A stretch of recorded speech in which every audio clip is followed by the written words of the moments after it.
Yves Bonnet, bonjour. Bonjour Philippe Bertrand. Merci Yves pour votre courrier qui stipule que vous êtes vigneron dans le Beaujolais, le plus souvent possible d'ailleurs avec France Inter dans les oreilles. Merci beaucoup. Vous cultivez seul 9 hectares de vignes et c'est pas le bonheur assuré tous les jours. Depuis le début des années 2000, il y a une véritable crise viticole. Alors quand on parle de Beaujolais, on pense tout de suite au Beaujolais nouveau. C'est un peu l'arbre qui cache la forêt parce que la réalité du Beaujolais est bien au-delà. Et bien entendu, seulement en matière de communication, l'effet Beaujolais nouveau a été tellement retentissant qu'il a un peu masqué toutes les gammes de vins que nous avons autour. Ça nous a quand même beaucoup pénalisé. On juge mal votre production, l'associe à un vin de consommation directe comme le Beaujolais nouveau? Le Beaujolais, de toute façon, ça a toujours été un vin de comptoir. Historiquement, on s'est toujours retrouvé sur les stades boulistes à Lyon. On disait que le Beaujolais était le troisième fleuve qui irriguait la ville de Lyon. Oui. Aujourd'hui, la réalité de votre production? Alors, c'est toujours encore en partie importante le Beaujolais nouveau, sauf que ce produit, étant un peu rejeté par le consommateur, trouve moins sa place sur le marché, donc on en commercialise de moins en moins. Et donc, il nous faut redévelopper toute une énergie sur les gammes de produits autour de notre appellation, c'est-à-dire les Beaujolais génériques qu'on commercialise tout au long de l'année. On fait des Beaujolais rosés, des Beaujolais blancs qui, jusqu'à présent, n'étaient pas très courants sur notre appellation. Et vous avez décidé en complément d'ouvrir votre domaine et d'en faire régulièrement un lieu d'accueil, un lieu convivial et surtout un lieu de spectacle. Alors effectivement, suite à cette crise qui nous a touchés très fortement sur le plan économique, il nous a fallu rebondir parce qu'on vendait beaucoup notre vin au négoce. Et pour rebondir, il nous a fallu aller au contact des consommateurs directement.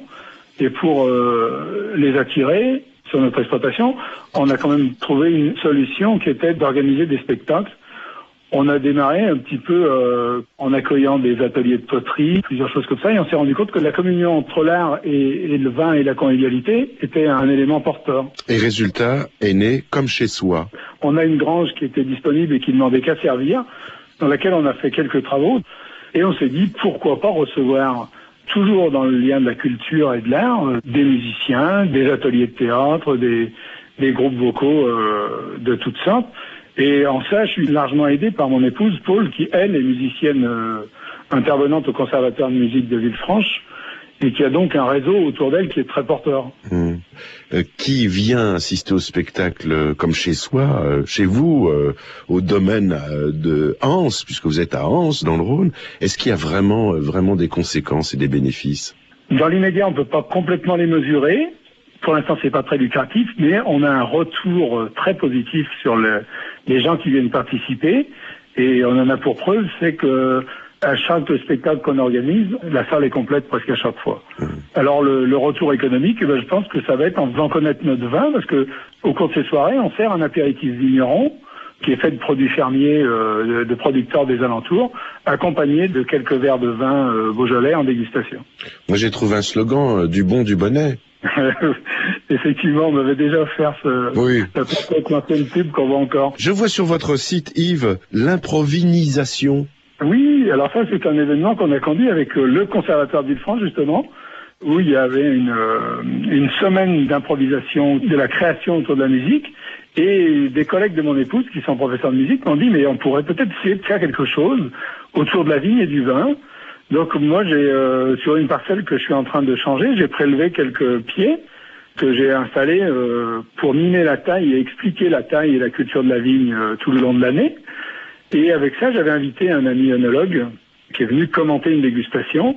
Par la même occasion, nous avions les musiciens qui nous faisaient un petit commentaire musical, on va dire. Et une dernière chose, Yves, est-ce que vous reconnaissez, dans ceux que vous appelez, que vous défendez avec justesse, les intermittents du spectacle, entre le viticulteur et l'artiste, il y a des points communs? Je crois qu'aujourd'hui, on est en tous les cas dans une situation de se réinventer et de redécouvrir des choses. Et le lien se fait bien avec les intermittents du spectacle, parce que finalement, on se retrouve sur un terrain d'égalité. Et puis, on sent chez eux aussi une grande solidarité. Donc, on est très content de travailler avec eux. J'aime bien l'esprit, en tout cas, qui se dégage du comme chez soi. Et ça éveille tous les plaisirs de l'esprit et des papilles.